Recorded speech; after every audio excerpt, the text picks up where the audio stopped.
My name is Beth Jensen, and I'm from Kenosha, Wisconsin.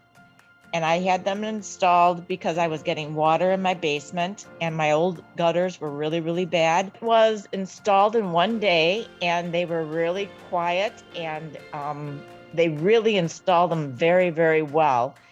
I did have a little leak that they had to come out and restore, and he came out and he was very, very professional, and he sealed all the corners, and that was terrific. So since I've had the new gutters put in, I have not had a drop of water in my basement, which makes me really, really happy. The only thing is that now I would like to have the leaf filters over the top, because I have a lot of neighbors that have maple trees, and I know that the gutters, because I just moved into this house, and I know that in the fall the gutters get full of leaves, so I'd like to have those installed also. I really, really enjoyed working with LeafFilter, and I thought that the cost was a little bit high, but I was offered free installments for a year, and I am paying them off.